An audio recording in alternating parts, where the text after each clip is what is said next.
Mental health is a conversation that many people do not wish to have. This is particularly true for the stigmas associated with mental health in the Black community. This is Lisa Hampton. I wanted to give my condolences to the family, friends, and community who are mourning the loss of Sydney Wilson, 33-year-old former Georgetown University Hoya women's basketball player. Equally so, we're hoping for a speedy recovery for Officer Peter Liu of the Fairfax Police Department in Virginia. Mental health has always been a stigma in the Black community. For decades, when you alleged or was thought to allege to suffer any type of mental breakdown, you were ostracized by the community, both the spiritual community and the natural community. In the spiritual realm, you had many people simply stating that you were demonic and demon possessed. And in the natural, people just simply stated that you were crazy. I myself used to say there are millions of people who talk to an invisible God, and we call it religion. One person speaks to him or herself, and we call them crazy. The acts that have been portrayed throughout the media regarding the ninth Weldon, as some refer to it as, by Sydney Wilson is nothing more than a clear sign of a woman who suffered a mental crisis and had a breakdown. The bigger question here is not when and how she should have been shot by police officers, but why were police officers the first responders to a call to which they knew and or had reason to know that this woman was dealing with a mental crisis. We know that in marginalized communities, particularly communities with Black and Afro-Latinas, that our women particularly fall prey to the victimization, the criminalization, and the abuse by the police department. But the victimization isn't where they're treated like the victims. Rather, their victimization is criminalized, as we saw here. There is no doubt that wherein this police officer had been slashed across his face, that he had the right to act in self-defense. The question is, when one looks at the camera, the body cam footage, for as much as you can withstand respectfully before she is brutally taken down, there were several things that could have transpired that would have avoided both injury and death. First, had mental health responders responded to that call, the outcome would have been totally different. This was not a situation where anyone had to either be injured and or suffer death. So you say, well, what would the mental health advisors have done? I have seen them in action. Many times under these similar circumstances, the first tool that they will use is not a gun or a knife. It's their mouth. It's conversation. It's tapping into that mind that is going through trauma, that is in a crisis, and identifying in those communications what it is that person needs in that moment. That is what they're trained to do.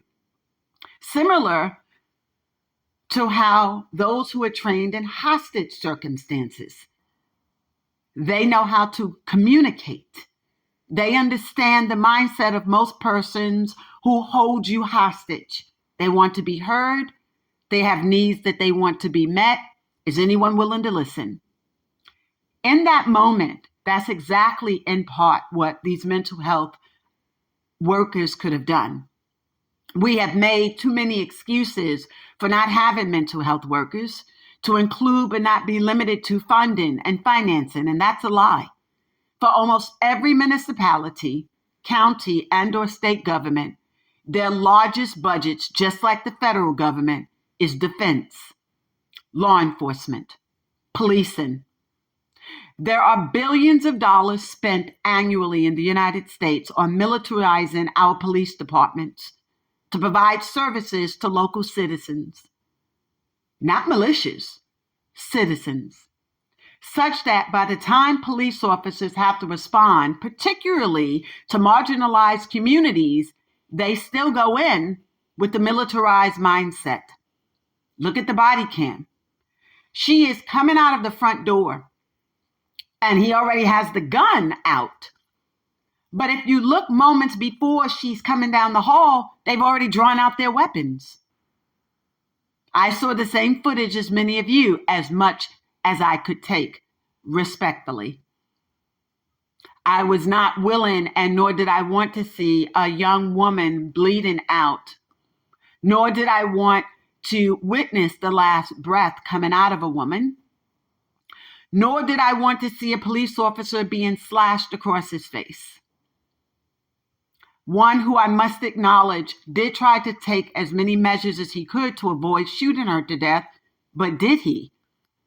Because again, if mental health workers were assigned to that particular 911 call, there would have been an opportunity to avoid both death and injury. The other method that they use is simply the telephone, calling her on that cell phone. Sometimes you'd be surprised when someone is going through a mental crisis, particularly women, if they see someone that looks like them, speaks like them, they become one. And a lot of the journeying that they're experiencing, the trauma, if you will, that journey to trauma is not necessarily eliminated immediately, but slowly but surely, the healing sets in. Because that person that looks like them, acts like them, and can communicate like them, not necessarily being a Black woman, no, not necessarily being someone who's a former athlete, but someone that they could look at and say, she can relate, or he may be able to relate to me. And oftentimes, members of the police department are not relatable to the communities in which they serve. So wherein you have a white officer and or an Asian officer assigned to a community where there's an African-American woman who stands 6 feet tall, the first thing that many of them saw, which is the same thing that has been played out online, even the New York Post grossly wrote, this 6'6" knife-wielding woman is shot down by the police department. Really? Paraphrasing. So wherein they also see this 6'6" person, someone else wrote, yeah, they don't know if she was a man or trans. So wherein you have all of these preconceived notions, all of these illicit biases, when that is portrayed out, implicit biases, wherein you have implicit biases, and those are all played out, you almost elicit the type of response that are played out. Someone being killed and someone being slashed. I wonder what would have happened had she been a 6'6" man. She would have been shot too. So this takes us to the next question. And I know this varies from police department to police department, but it begs the question of what is happening on a national level, where we witness mass shootings. And these white males who are engaged in mass shootings are able to be brought into custody safely.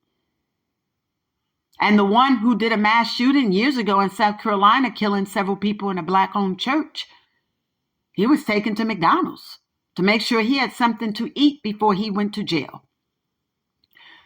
When we look at these mass shootings and we question, how is it that these police officers who serve in that capacity are able to keep those serial murderers alive, but they're not able to do the same when they have these one-on-one interactions?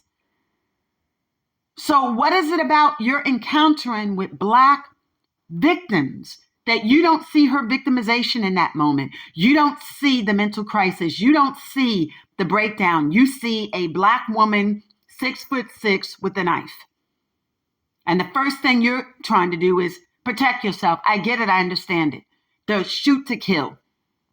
But there are many instances where police officers, even a recent professional athlete ran over a police officer and he was only charged with aggravated assault. They didn't shoot through the window. They didn't try and take him down. But I know in states like Georgia and downtown Atlanta, a young Black male driving a vehicle on his graduation evening a gift from his parents, they shot through the window and they killed him. And then fast forward to New York, a similar circumstance. Michael Bell, we know his story. So from Atlanta, Georgia, that shooting, to Michael Bell in New York, to the shooting in Los Angeles, we know that police officers, when they feel attacked, when the perpetrator, in their mind, is Black or Latina, they shoot through the windows. They're going to shoot at them. But not when they're white. So everyone's asking, why make this a black-white issue? We have to, only to the extent that you have to ask yourselves, were there measures that they may have taken differently had that been a Caitlin Clark or Breonna Stewart? Would they have dealt with her differently? Would they have waited on a mental health expert to arrive? Would they have called for backup? Or would they have been so inclined to just shoot at her? Would they have killed Caitlin Clark? I don't know. A Rebecca Lobo, let's put it in the same age group, give or take. I know Rebecca's older than her, but you have Rebecca, Lobo, Tarasi, to name a few, Harmon. If they had seen those tall, white women, former athletes in the same circumstance, are we all sure that we would be having this conversation today regarding the death of one of those former athletes? I think not. And again, we know that this varies from standard operating procedures, from department to department, from state to state. We get that. I understand that. But wherein you're dealing with someone that you know before you arrive on that scene, this individual's having a mental breakdown. And the first thing that you think to do is pull out your weapon, even before you are approached with the knife, before you become the subject of a knife-wielding individual. So while it sounds so easy for people to say, but she stabbed him. And the moment that she sees the firearm, is she now thinking, I'm going to stab you before you could shoot me? There are even some that have speculated, was it suicide by cop? We will never know, will we? Because one person's not here to tell what happened. So all we can do, for the most part, is speculate, because the footage that has been made available gives you the appearance of this deranged knife-wielding woman. But for Georgetown University, women's basketball, Hoyas, Sydney Wilson was not this knife-wielding, deranged woman. She was their teammate. She was their friend, their confidant, a colleague, a member of their family, and the community too. So for anyone to assert that they were out of line for paying tribute to that person because what you think she did to another person, you're wrong. They understood that the person who was killed was an individual who was beloved by them because there was so much more to her. They understood that the person that was killed by the police officer was someone that was suffering a mental breakdown. But more compelling, they understood that this was a woman that for years had no police citizen encounter, was not a criminal, no criminal history, law-abiding citizen. And in that quick moment, her life was taken. And I respect Georgetown University for making sure that Sydney Wilson's legacy was not that moment in which she is last displayed and portrayed as a knife-wielding individual. We value and respect Georgetown women's basketball, Hoya, and the community, the Georgetown community, for recognizing that in 33 years, there was so much more to Sydney Wilson. And that is who they pay tribute to. So for police officers and those who are rank and file and others to state that they were out of line for saying that this woman should not be honored because in their mind, well, she stabbed a police officer, okay? Let us not even begin to have a conversation on the hundreds of Black lives that have been taken at the hands of police officers. And yet you will still recognize them, you still respect them, you still honor them.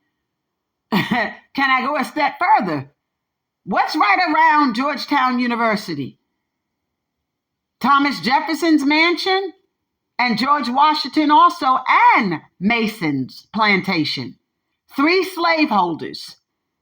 But yet we recognize them, particularly George Washington, every year and a federal holiday, do we not? And we know the history of slavery, and we know what it included. And we know Thomas Jefferson, and y'all can romanticize his relationship with his Black slave all you want. That's like a school teacher having a relationship with a student, a jailer having a relationship with an inmate.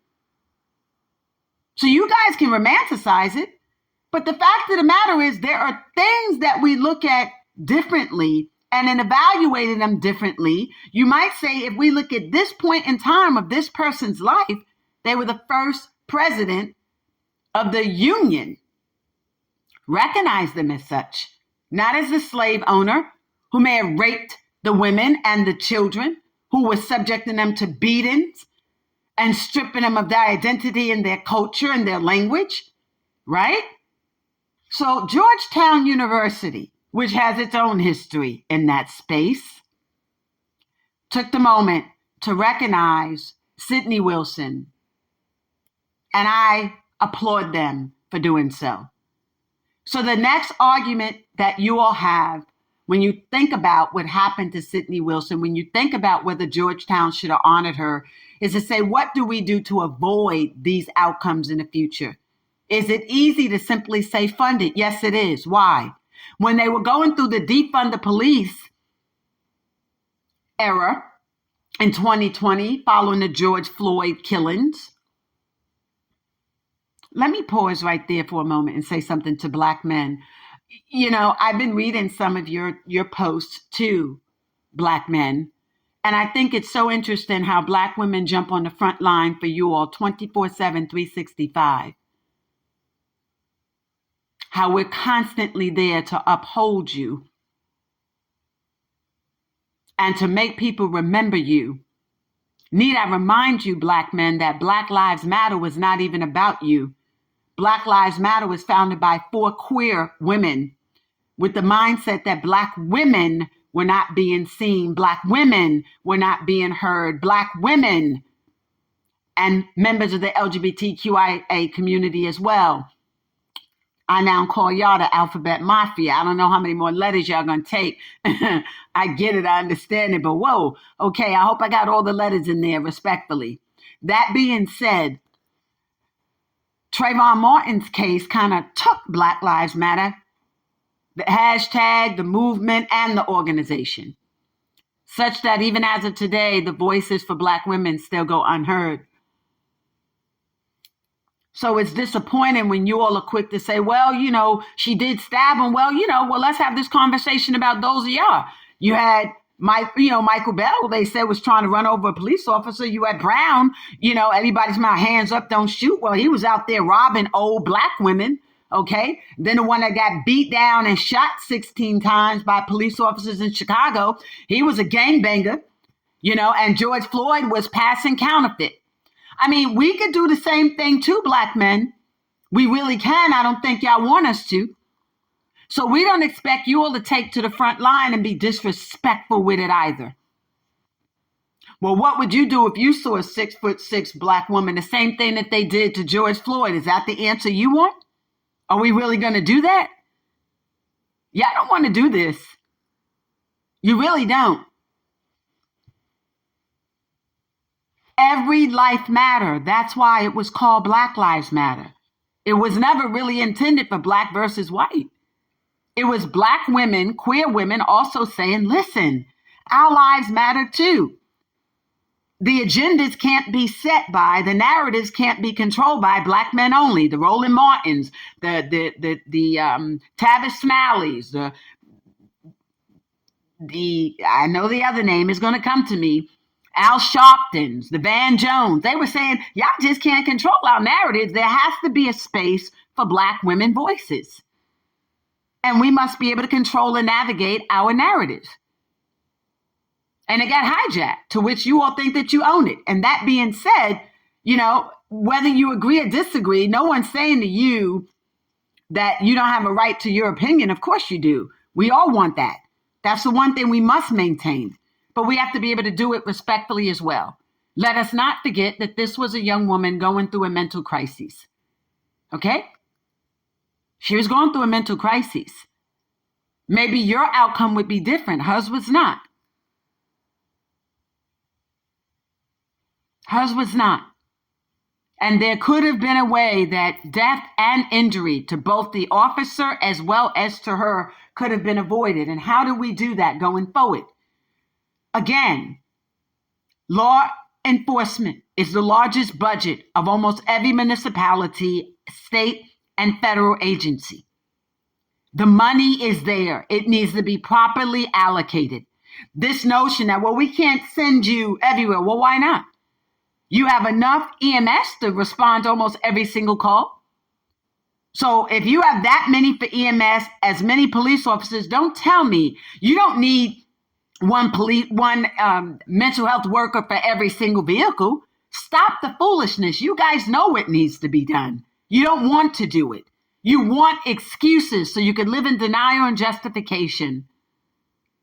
In as much as there are enough police officers to serve 911 responses, and as much as there are enough EMS workers to serve communities at large, don't sit and allege that there aren't enough to be able to ensure that when a 911 call is made with specification and particularity pertaining to mental health, that you have someone there that could be there.